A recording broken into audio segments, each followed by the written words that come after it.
தமிழ் என்னும் மொழி மூலம் இணையும் அனைத்து தமிழ் உள்ளங்களுக்கும் வணக்கம். இன்றைக்கி நம்ம வந்து இதை பற்றி பார்க்க போகிறோம் அப்படின்னா இப்போ மை ஜியோ அப்ளிகேஷன் பார்த்தீங்க அப்படின்னா நிறைய பேர் யூஸ் பண்ணிட்டுருக்கீங்க. ஜியோ யாராவது யூஸ் பண்ணுறாங்களோ அவங்கள கண்டிப்பாக வந்து மை ஜியோ அப்ளிகேஷன் யூஸ் பண்ணி தான் ஆகணும். ஏன்னா எவ்வளோ நெட் பேக் இருக்குது, என்றைக்கு வந்து நெட் பேக் முடிய போகுது அப்படிங்கிற எல்லாத்தையுமே அது மூலம் நம்ம பார்த்துக்க முடியுது. இப்போ நான் என்ன சொல்கிறேன் அப்படின்னா அந்த அப்ளிகேஷன் இல்லை, எந்த அப்ளிகேஷனுமே நம்ம இன்ஸ்டால் பண்ணவே தேவையில்லை. இன்ஸ்டால் பண்ணாமலே நம்ம பார்த்துக்கலாம். அது எப்படி அப்படின்னு தான் நான் சொல்ல போகிறேன். நீங்கள் பார்த்தீங்க அப்படின்னா வைஃபை மூலமோ இல்லை நம்ம ஜியோ 4G வைஸ் யூஸ் பண்ணுறீங்களா, அப்படி இருந்தால் அந்த அப்ளிகேஷனை ஓப்பன் பண்ணிக்கோங்க. இல்லை நான் சாதாரணமாக தான் ஓப்பன் பண்ணுறேன், என்னோடய ஃபோல்டு வால்ட்டு தான், நான் நல்லா யூஸ் பண்ணிகிட்ருக்கேன் அப்படியா இருந்தால் நீங்கள் உங்கள் டயல் பேட் ஓப்பன் பண்ணிக்கோங்க. ஓகேங்களா, நான் ஜியோ 4G வைஸ் அந்த அப்ளிகேஷன் ஓப்பன் பண்ணிக்கிறேன். ஓப்பன் பண்ணிட்டு பார்த்தீங்க அப்படின்னா 1299 இந்த நம்பர் நீங்கள் நிறைய இடத்துல கேள்விப்பட்டிருப்பீங்க. ஜியோவோட அஃபீஷியலான ஆஃபர் உங்களுக்கு ஆன் ஆகணும், உங்களுக்கு ஒர்க் ஆகணும் அப்படின்னா இந்த நம்பருக்கு தான் கால் பண்ண சொல்லுவாங்க. சில டைமில் இந்த நம்பருக்கு கால் பண்ணும்போது என்ன சொன்னால் கம்பெனி கால், அதாவது ஃபோன் பண்ணி இன்னும் நமக்கு எப்போ நெட் பேக் எவ்வளோ முடிய போகுது அப்படிங்கிற ஃபுல் டீட்டெயில் நமக்கு சொல்லுவாங்க. அது மட்டும் இல்லாமல் என்னென்ன ஆஃபர்ஸ் புதுசாக வந்திருக்கு உங்கள் சிம்முக்கு அப்படிங்கிற பற்றி இந்த நம்பரில் சொல்லுவாங்க. ஆனால் இப்போ அவங்க புது அப்டேட்டில் என்ன பண்ணியிருக்காங்க அப்படின்னா அது எதுவுமே அவங்க மெசேஜ் பண்ணுற மாதிரி ஒரு மெசேஜ்லேயே உங்களுக்கு தேவையான எல்லாமே வர்ற மாதிரி பண்ணியிருக்காங்க. இப்போ நான் இப்போ மை ஜியோ அப்ளிகேஷன் நான் யூஸ் பண்ணுறது இல்லை.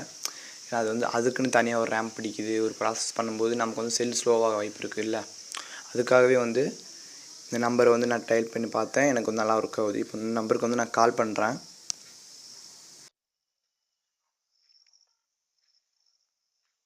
பார்த்தீங்க அப்படின்னா எண்டான உடனே மெசேஜ் வருது. ஓகேங்களா, இப்போ மெசேஜ் பார்க்கலாம்.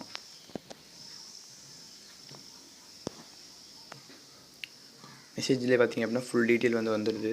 நான் எவ்வளோ போட்டிருக்கேன், 440 ரூபா பிளான் போட்டிருக்கேன். எனக்கு இன்னும் 1.71 GB இருக்குது. ஒரு நாளைக்கு எனக்கு 2 GB.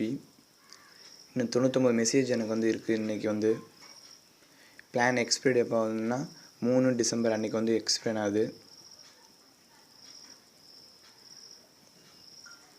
அப்புறம் பார்த்தீங்க அப்படின்னா பேலன்ஸ் 92 ரூபா நான் ஃபோனில் வச்சுருக்கேன். பார்த்தீங்க அப்படின்னா ஃபுல் டீட்டெயிலுமே வந்துடும். நீங்கள் இப்போ அந்த அப்ளிகேஷனுக்குள்ளே போனீங்க அப்படின்னா சுற்றிக்கிட்டே இருக்கும், உங்களுக்கே தெரியும். ஸ்டில்லிங் லோடின்னு ஒன்று வரும், அப்புறம் ப்ராசஸ்ன்னு வரும், அப்புறம் அப்டேட்ஸ்னு வரும்.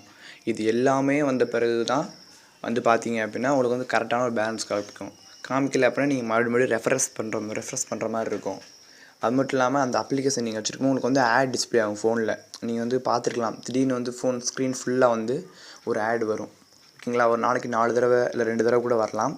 அது உங்கள் நெட்டு நீங்கள் எந்தளவுக்கு ஆன் பண்ணி வச்சுருக்கீங்க அதை பொறுத்து. நீங்கள் இது யூஸ் பண்ணும்போது பார்த்தீங்க அப்படின்னா உங்களுக்கு உடனுக்குடன் செய்தி உங்களுக்கு ஒர்க் கிடச்சிரும். அந்த அப்ளிகேஷன் ரன் ஆகணும் அப்படிலாம் கணக்கு கிடையாது. உங்களுக்கு உடனே வேணும் அப்படின்னா நீங்கள் இந்த நம்பர் ட்ரை பண்ணி பாருங்கள். நல்லா ஒர்க் ஆகிட்டுருக்கு. ஓகேங்களா, வீடியோ பார்த்ததுக்கு ரொம்ப நன்றி. மறக்காமல் நம்ம யூடியூப் சேனலை சப்ஸ்கிரைப் பண்ணிக்கோங்க. வீடியோ பிடிச்சிருந்தா லைக் பண்ணுங்கள், கமெண்ட் பண்ணுங்கள்.